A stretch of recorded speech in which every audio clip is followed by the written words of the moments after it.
A doutrina da justificação pela fé é o coração das Escrituras, é a essência do Evangelho da graça de Deus.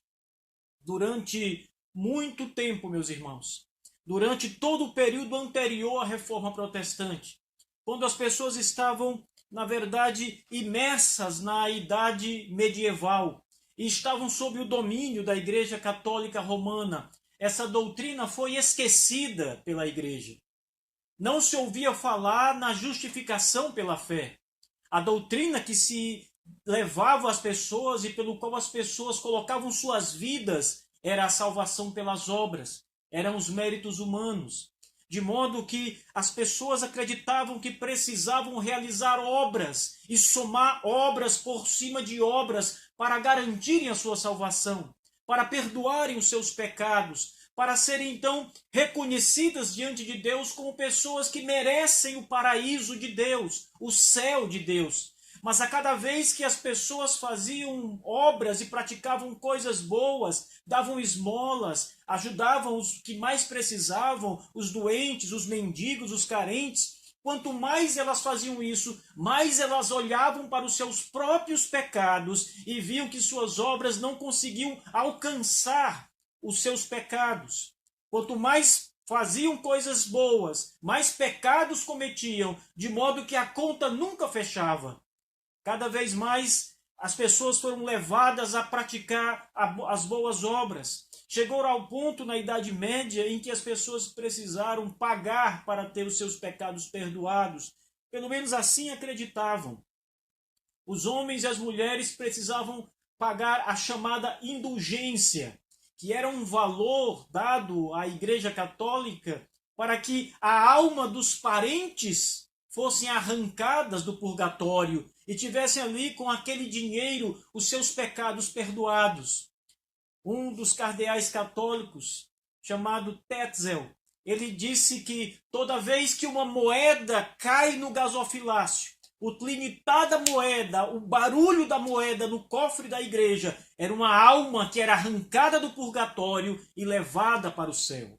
Essa era a doutrina que as pessoas ouviam, e era por esse meio que as pessoas acreditavam que estariam conseguindo a sua salvação, pelas obras, pelo esforço, pela conquista.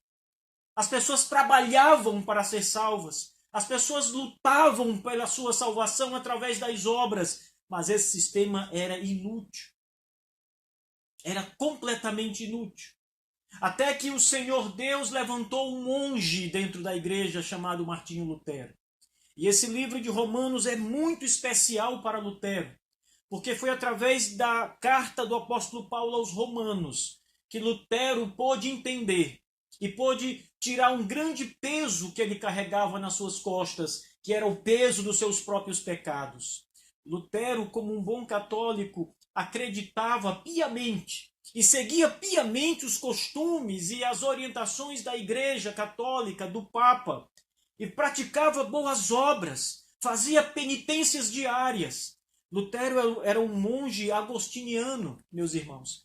E como um monge, ele levava muito a sério a questão das penitências, dos isolamentos e dos serviços monásticos ao qual ele estava submetido. E os seus biógrafos dizem que Lutero sempre foi um dos monges mais dedicados que poderiam se encontrar em qualquer monastério, de qualquer ordem monástica da Igreja Católica Romana. Mas essas coisas eram inúteis. Lutero disse que odiava a Deus e odiava o Evangelho, porque o Evangelho cobrava a justiça de Deus. E ele olhava para si mesmo e via os seus pecados. Ele não sabia como escapar da justiça de Deus, porque por mais que ele se trancasse no seu monastério, por mais que ele se ajoelhasse, por mais que ele orasse, por mais que ele trabalhasse, que ele praticasse a caridade, ele não conseguia parar de pecar. E as suas obras nunca eram suficientes para os seus pecados. Ele não tinha paz. Ele sentia-se um homem perdido. Certa vez Lutero relata que um dos seus amigos acabou morrendo e o choque daquela notícia trouxe sobre Lutero um grande desespero, porque ele imaginava a sua própria condição.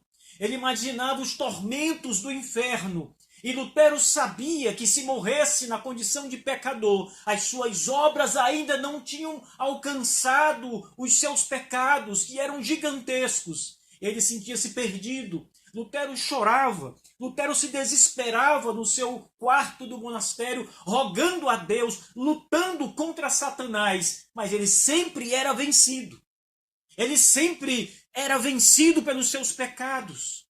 Certa vez, Lutero, visitando as relíquias da Igreja Católica Romana, subindo uma escadaria da igreja ajoelhado, ele escuta as pessoas clamando ao seu lado, levando dinheiro, pagando indulgências, recebendo certificados, garantindo que os seus parentes estavam agora salvos, porque o dinheiro que foi dado era suficiente. Enquanto Lutero subia aquelas escadas, ele lembrou-se das palavras do apóstolo Paulo na carta aos Romanos: o justo viverá pela fé. O justo viverá pela fé. É pela fé que o justo vive. E Lutero, então, naquele momento, depois de muitos conflitos, depois de muito lutar contra si mesmo, ele passa a entender que a justiça de Deus não é a justiça que nós devemos agradar a Deus, mas é a justiça que nós recebemos de Deus pela fé em Cristo Jesus. Essa doutrina da justificação pela fé, essa doutrina que é o coração da igreja, é o coração da reforma, é a doutrina mais importante da reforma protestante, é a doutrina que demoliu o papado inteiro.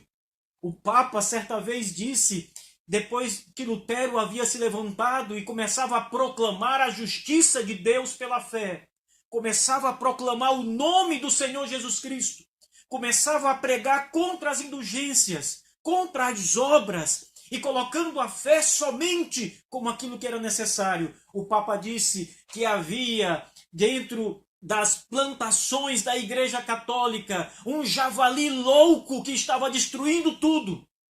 Lutero, meus irmãos, foi o homem que Deus levantou para demolir todo um sistema que levou milhões e milhões de pessoas ao inferno.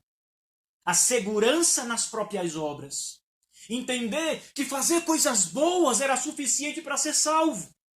Entender que praticar o bem, acreditar que dar esmolas, comprar remédio aos doentes, levar comida para as pessoas, fazer qualquer que seja boa obra era suficiente para garantir um lugar no céu. Lutero foi o homem que Deus levantou para dizer: basta esse engano, basta esse pecado, olhem para Cristo Jesus, creiam nele. A salvação é pela fé somente.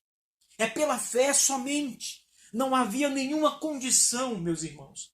Nós vimos ontem na carta de Paulo aos Efésios, no capítulo 2, vós estáis mortos em delitos e pecados, de modo que não havia condição alguma do homem agradar a Deus, senão unicamente tendo paz com Deus por meio de Jesus Cristo, o Senhor, pela fé somente.